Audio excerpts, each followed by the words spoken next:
Welcome to A Warm Embrace, your go-to destination for all things motivation. I'm Guillermo Lopez, and I'm thrilled to embark on this journey with you to explore the endless possibilities of self-improvement, personal growth, and achieving your dreams. Today, I'm joined by my social media manager and amazing sometimes co-host, John, who will be asking some questions and giving me a space to provide you my insights. Thank you very much for joining us. Hi, John. How are you today? I'm good, Guillermo. It's quite hot here in the Philippines right now. How about there in Miami? In Miami, it was actually surprisingly a little bit cooler this morning. I mean, not to say that it was cold, but it was a little bit cooler that I wasn't expecting. It was a refreshing change in temperature. Today, I'll be asking you a set of questions, Guillermo, and the title for this episode is Determination. Keep on saying this for the past episode that you are the most qualified person to answer this one. Thank you, John. I am excited. I don't necessarily think that I'm the most qualified, but I will do my best to go ahead and answer these questions. I appreciate the time that you're giving me to be able to share my insights with our followers and viewers because I think that determination is a beautiful theme. I'm excited for the answers to come. What role does determination play in achieving your goals and aspirations? Determination is, in my opinion, it is the joy of the journey. I think that what often we people think with regard to determination, they always think of the goal. They think of goals and dreams, and we always think this is what I want to go ahead and achieve. But I think that determination is the fuel that allows for the achieving of the goals. It allows for the achieving of the dream. It allows you to stay on that path with the mindset that, yes, I will achieve it. I think about that quote that sometimes says, shoot for the moon, because even if you miss, you'll land among the stars. That quote, I like to think about it when it comes to determination, because the idea behind it is you're going in one direction, or you're going in the direction that you've set out for yourself. The idea is that oftentimes we find distractions along the way, or we get bored, or we find something that we may think more important or would take us to another direction that would be better for us. But if we actually stop and think about it and we think, no, this is the one path that I wanted to take, this is the one path that is the best for me, and you proceed in that path, of course, there are going to be curves along the way, but it's the courage to stay on that path, or it's the courage to keep going in the direction of what you're trying to achieve. That truly is determination. And when it comes to dreams and achievements don't really happen without the determination to achieve that goal, to achieve that dream. And so determination in my mind is the fuel. I mean, if we even relegate it to most basic terms and terminology, or as an example, think about the fact of if I wanted to drive from here to New York, that is my end goal, that's my desire. I have the means. The means would be to get in a car. The determination would be the gas. If I didn't have the gas, I would not get to New York. If my car broke down, the determination would be figuring out a different way to get to New York. So it's the fuel. It really is the fuel that takes us to where we want to go. It's the gas, it's the fuel, it's gumption. It's the we as human beings need to reach our end goal. Can you share a time when your determination was tested and how you stayed motivated?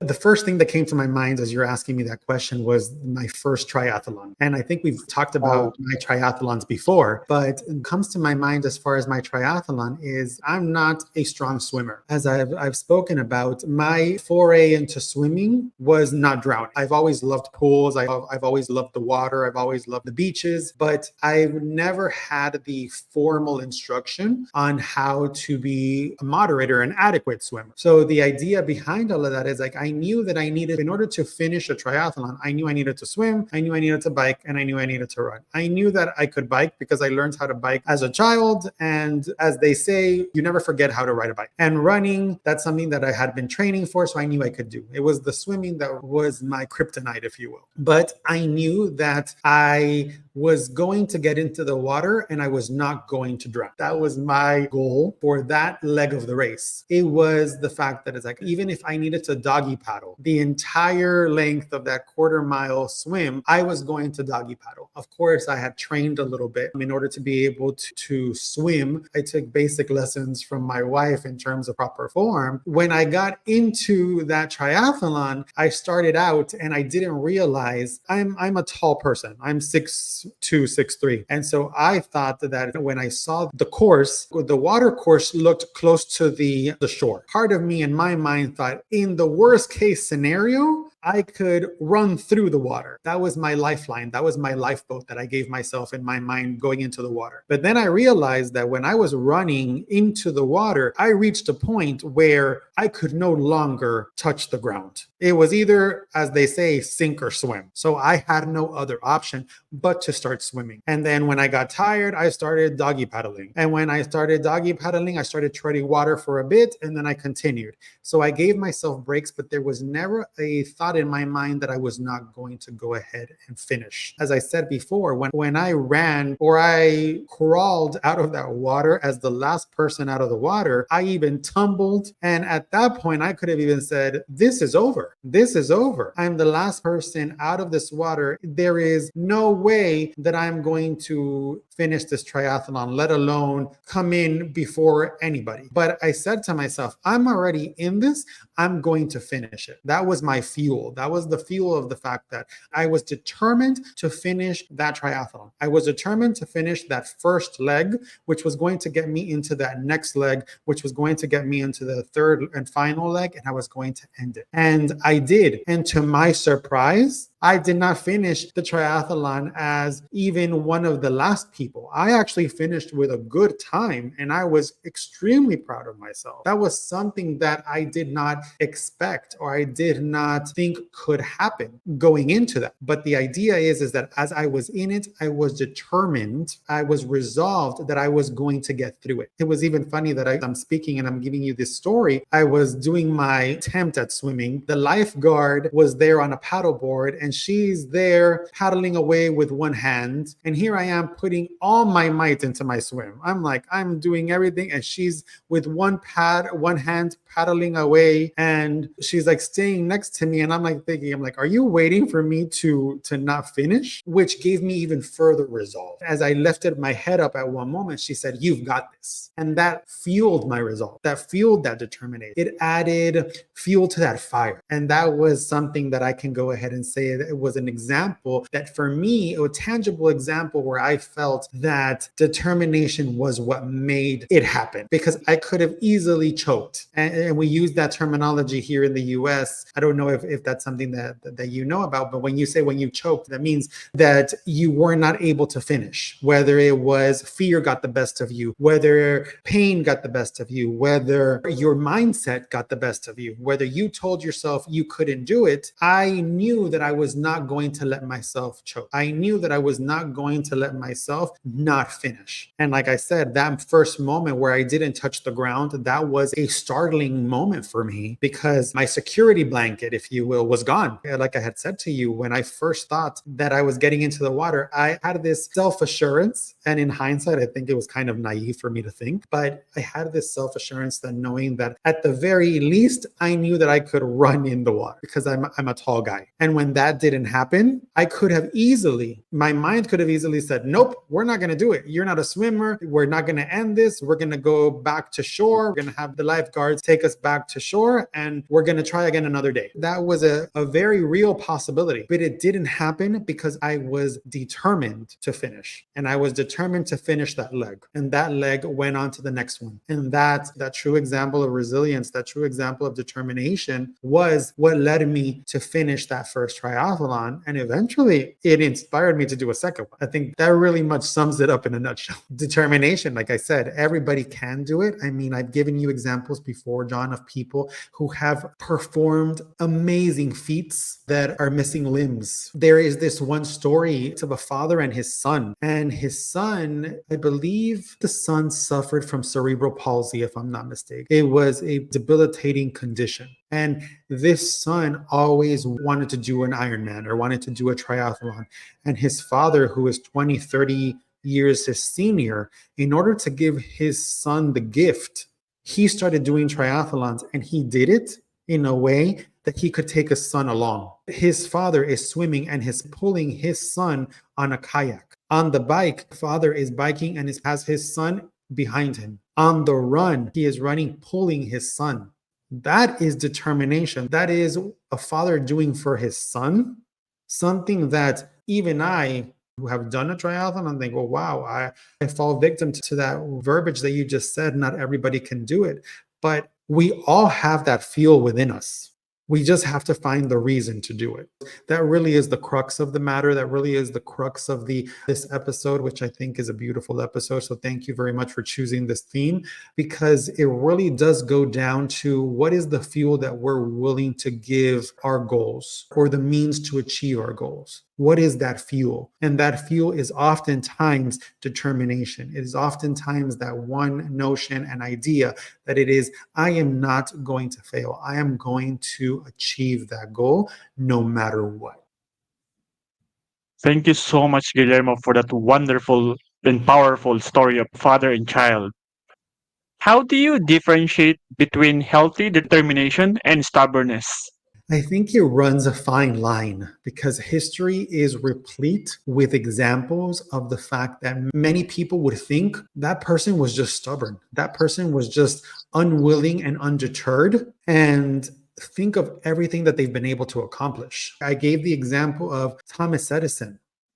Previously in another podcast. Think of how many iterations did this man have to go through to finally invent the incandescent light bulb, the light bulb that we have used for years, decades. Of course, we have more advanced light bulbs, but think about it. The truth of the matter is, it all started because there was this one man who was unwilling to give up after the first. I believe, if I'm not mistaken, I think the numbers is that he had 10,000 iterations. He had 10,000 attempts to finally create that light bulb. My mind is boggled to think about the fact that he, by all accounts, what most people would say is that he failed 10,000 times before he had his success. But the truth of the matter is that each one of those failures was a lesson for him. He didn't look at it as a failure. He had 10,000 lessons that got him to creating that incandescent light bulb. I mean, that is amazing. That fine line, I don't think I'm apt to be able to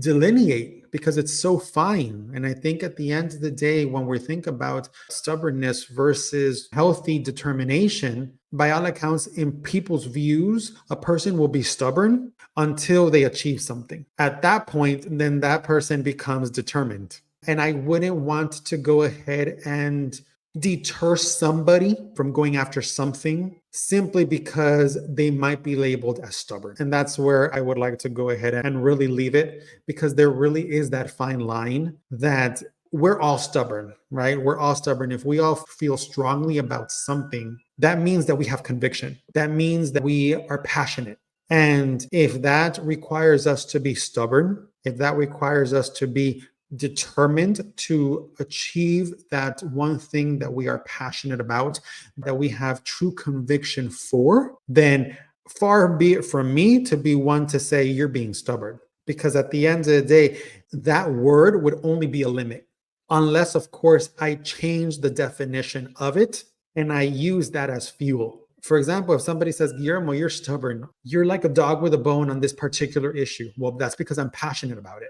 And if I'm passionate about it, then that means that I am going to go ahead and do everything in my power to go ahead and really be able to drive that point home. Or I'm going to do everything in my power to achieve that one thing that I want to achieve. So if you want to call me stubborn, great. To me, that's being determined. That's my fuel. That's the fuel that's going to get me there. And then we can go ahead and smile and embrace and talk about how, yes, I may have been stubborn, but look at what ended up happening. In my mind, I was determined.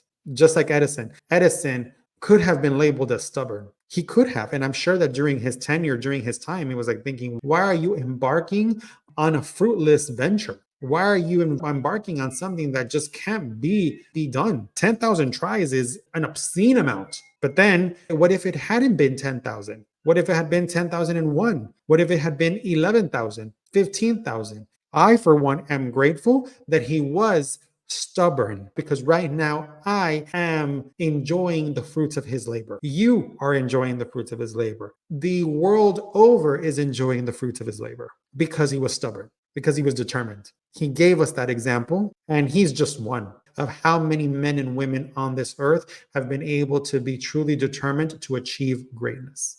And greatness in and of itself is a word that we use for grand examples, but greatness can also be used in smaller examples. Like, even for me, my determination to finish that one triathlon, for me, that was something that I did for myself. I'm not saying that I am the greatest triathlete ever. I mean, even to this point, even being able to say that word triathlete is a little bit daunting, because how could I consider myself to be a triathlete when I've only done 2 triathlons? Again, it goes into the games that our mind plays with us. That to me is a level of greatness, because I was able to achieve something that the Guillermo of old, the past Guillermo, previously thought would never achieve. So that was greatness for me. And that is a beautiful thing about being determined. That is the beautiful thing about being stubborn.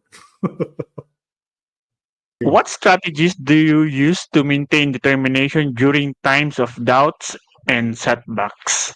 It goes back to passion. It goes back to the mindset of being, is this something that I truly hold the utmost conviction for? If it's important for me, then I'm going to do everything in my power to get it done. That really is the crux of it. It's like I have to keep reminding myself, is this still important for me to achieve? It really is a constant check-in. Again, let me go back to the example of the triathlon. When I first realized that I couldn't touch the ground, was it important for me to swim? When my arms were getting tired from the freestyle swim, the basic freestyle stroke that I had learned, was it important for me to go ahead and figure some other way to continue moving forward? Yes, it was. So what did I do? I doggy paddled. It didn't matter to me what I looked like. I did it. So I doggy paddled. When I got tired of doggy paddling, I took a break and I treaded water for a bit, because it was important to me. I kept checking in every step of the way. Is it important to me? Is this something that I can do? And if I can do it, is it important for me to finish? That really is the true nature of what we need to be doing. I think that really is, if we go back to the original example that I used of the car drive to New York, that's the filling up of your fuel. It's unreasonable to think that I can go ahead and reach from Miami to New York on 1 tank of gas. No, I need to fuel up along the way. I probably would have had to fuel up once or twice before I got out of the state of Florida. That goes back to the true example of what determination is. How do we continue with determination? If my end result is so far away, then you break it down into smaller pieces. And when you break that down into smaller pieces, you use your little check-ins for that. I check in at this moment. Do I still want to go ahead and do this? Is this still important to me? Am I still passionate about it? And if the answer is yes, that is my fill up. I just fueled my tank. And therefore, I can continue another 300, 400 miles by then filling up my tank. And then I'll go ahead and do another check-in then. Is it still important to me? Am I still passionate about it? Do I still want to achieve the same goal? If the answer is yes, then yes, let's fuel up. That was my fuel up. That's what filled my tank. And as I got my tank filled, then it allowed me to go another 400 miles. And that's really how we can get to where we want to get if we actually go ahead and use determination as that fuel. And those tricks of the trade is a constant check-in with yourself. And you may want to also check in with those closest to you. There was a time where I did everything on my own. And when I say on my own is because I did not necessarily want to appear as a potential failure. So for example, if I wanted to do something, I would not tell my closest friends or families of the thing that I was doing until I had done it. Because if I didn't do it, then I could not be a failure in their eyes. But then something started to happen. Then the whole notion of accountability comes into play. Accountability goes hand in hand with determination. It's an additive to that fuel because it allows for shorter intervals of check-ins. If I'm filling my tank every 400 miles on my own, but if a friend asks me at the 200-mile marker, Oh, do you have enough gas? Then that's something that came top of mind. And if a friend asks me, oh, Guillermo, how's that training coming along for that triathlon? Oh, I'm running every day. I'm riding my bike every week. I am getting into the water and I'm practicing my stroke. See, that is a check in. That is a check in that I would not have had if I didn't open myself up to those closest to me. And the truth of the matter is that those closest to you will always be rooting you on. Of course, absent the doubters, which we all have doubters in our lives, then more often than not, the people that are closest to us are our biggest cheerleaders. They're our biggest supporters. They want to see us win. They want to see us succeed. They are just as happy for you when you succeed, if not more so than you are. Back to that story, when a group of friends, when we were living in Kansas City, we traveled to Madison, Wisconsin to support a friend on her Ironman triathlon. We even volunteered in that triathlon to be able to cheer her on. And when she crossed that finish line, the amount of cheering that we all gave her, she was overwhelmed. Think about how added fuel because you have people that are cheering you on. So not only do you do your own self check-ins by asking yourself, am I still passionate about this? Is this still important to me? Do I still want to achieve it? That's your one check-in for yourself. But if you also invite people in, that's a strategy that you can go ahead and that will make your journey easier because they want to see you win. They want to see you succeed. They want to be there at the finish line cheering you on. They want to make their hands raw clapping for you.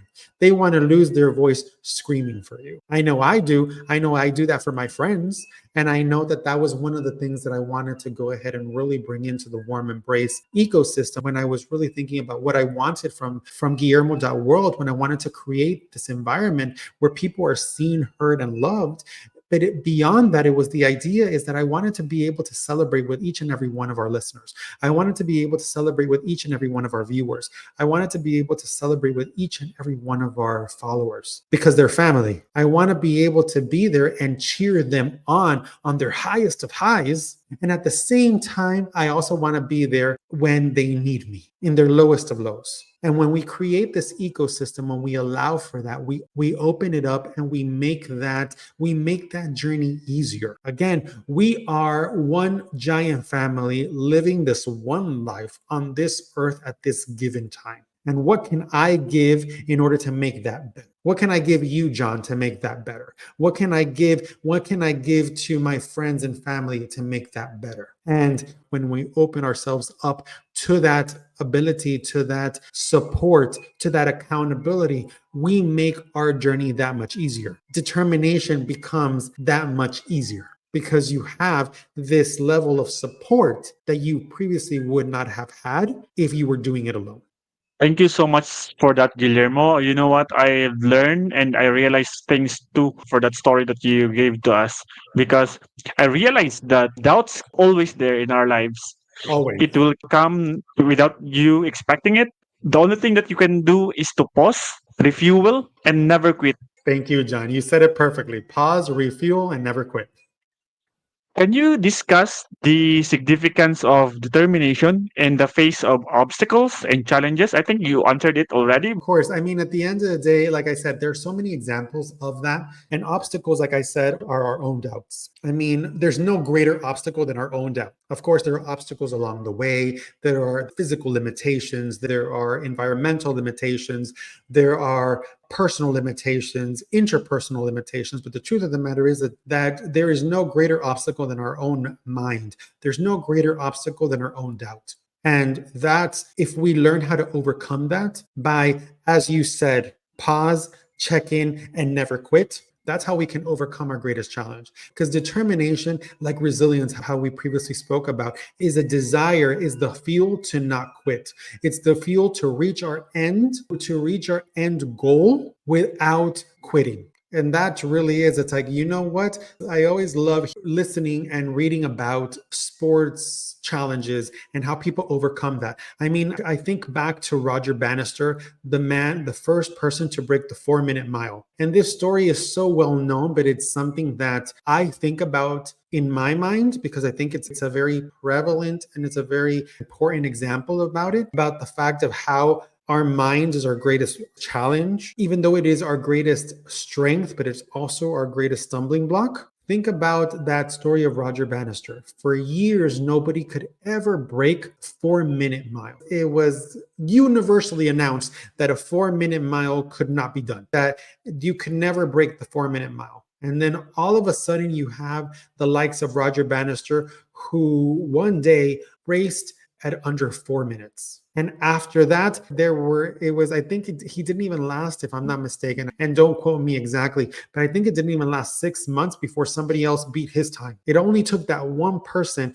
to break that challenge, to overcome that obstacle. And what was the obstacle? The obstacle was the general consensus that it couldn't be done, was the thought that it could not be done. That was the physical limitation. And think about it. It was a physical limitation that was universally imposed. It wasn't necessarily personally imposed. It was a universally imposed limitation. They said you can't run a 4-minute mile, or how they said that Jesus couldn't have walked on water because you can't walk on water. And then you realize how the whole concept of that he walked on water in the Dead Sea, because the buoyancy is different because of the salt content. Think about it. It's like these are just statements. They're challenges, they're improbabilities that mask themselves as impossibilities, when in fact they can be done. And that really is the whole notion of that question, John, when you ask. It's like, what do we do to overcome it? What you do, you first overcome your mindset. You first overcome that negative thought, that doubt that is invariably plaguing your mind. And I am no stranger to doubts. I will never say that I do not doubt myself. I doubt myself on a daily basis. But as you say, I will keep using your terminology because you could not have condensed it better than anyone by saying, I pause, I reset, and I don't give up.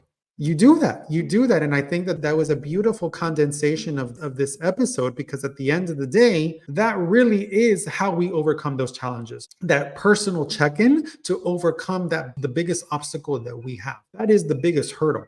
Because if you can overcome your mind, you can overcome anything. If you can overcome that doubting voice in your mind, you can overcome everything. And that really is the whole concept. It's like, if you even give that voice of doubt a name, you can even have that conversation with him or her. You can have that conversation with her or with him by saying, it's like, I sometimes, and I'll be honest with you, is because sometimes I give my doubting voice, I call him Oscar. And the reason I call him Oscar is because I gave him my father's name. And I use that as an example is because my father was always a very cautious person. He was a very protective person. And he was so protective that it was on the verge of being overprotective. When I sometimes say, and I come back to that story of that cartoon of Tantor, of that voice, this water looks questionable to me, I hear it in my father's voice.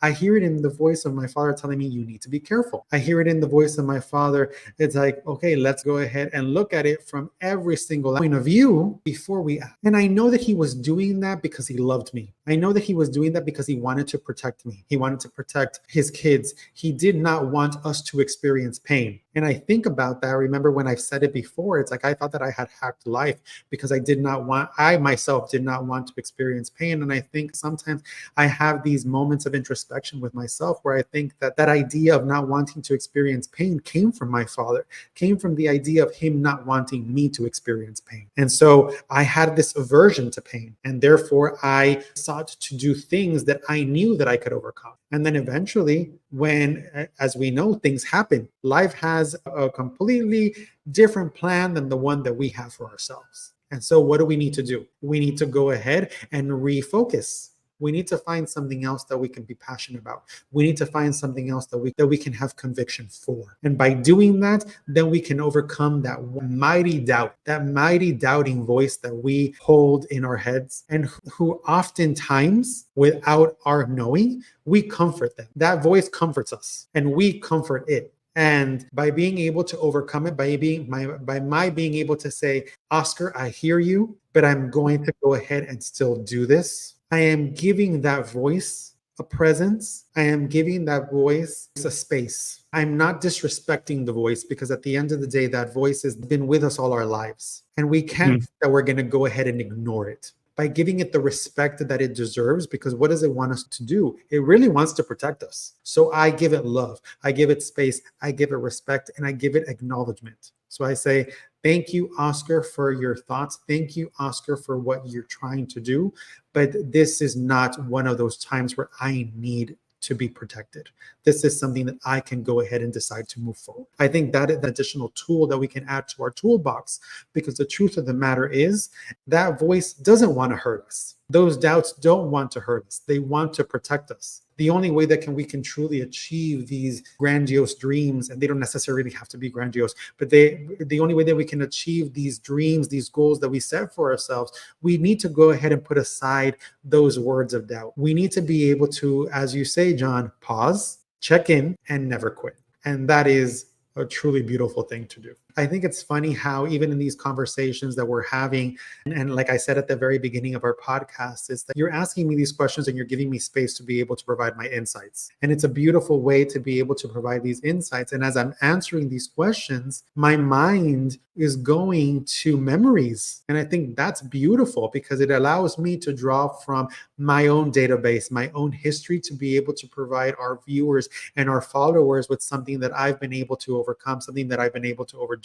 And I think that that is being able to share my story, being able to give this space to allow for people to go ahead and listen and create this ecosystem to eventually allow people to share their own stories. I think that's beautiful. And I very much appreciate the way that you allow for this dialogue that we're having. Because even as I'm thinking back, I think back at the different questions, I think back at the different nuggets that I would like to leave people with. And it really goes back to like the whole notion of determination is fuel, and it is that fuel to go ahead and achieve what we want to achieve. And with that fuel, we do our own self check-ins. We check in with ourselves. Is this still something that's important to me? Is this something that's passionate to me? Is this something that I still want to go ahead and achieve? And if it is, that is a refueling of our goal, toward our goal. And if we open up and then we invite people in, we open up ourselves to adding additional support to that fuel. You're allowing people to go ahead and give you the space to be able to go ahead and touch on whether you need more fuel or not. It allows you to look at your fuel tank and see, oh, do I need to go ahead and add more gas to my tank today? It really does that. And it gives you that space. And then when we really go ahead and think about it, when we have these moments of doubt, when we have these moments, when we have that mental chatter, and again, I highly suggest that you all give your mental chatter a name. Give that voice a name, because then it'll allow you to respect it. It'll allow you to give it that much more respect, because you'll realize that that mental voice is not there to hurt you. It really is there to hold and support you, because it's been with you all your life. It has been. And if you're able to go ahead and talk to it and be able to and dialogue with it and say, you know what, I appreciate what you're doing, but not today. It allows for you to be able to make more intelligent decisions, more wise decisions, more informed decisions toward that goal. And I think that I would be remiss without ending my nuggets by not including what you said. The fact that we need to pause, check in with ourselves, and never give up. I think that was beautifully said, and I can't allow for this episode to end without giving you that credit for condensing what could be a 30+ minute episode into 3 items, which are beautiful. So thank you very much, John, and I appreciate, as always, the time that you've given me to go ahead and share my insights. That concludes our episode for today. And to all our viewers, I appreciate each and every one of you. Thank you so much for the messages that we received across our social media platforms. Again, we're available on Facebook, on X, formerly known as Twitter, Instagram, on TikTok, on our podcast channel, as well as our YouTube channel. So we very much appreciate each and every one of you. We appreciate the time that you give us. We appreciate the insights that you send, and we appreciate the love that you always send our way, because it really fuels. Again, it fuels what we're doing here at Guillermo.world and what we're trying to do with the Warm Embrace podcast. So I very much appreciate each and every one of you. And again, from my heart to yours, a warm embrace. Thank you for watching. If you enjoyed this video, please consider supporting us by liking and subscribing to our channel. Your small gesture means the world to us and helps us continue creating more content like this. See you in the next video.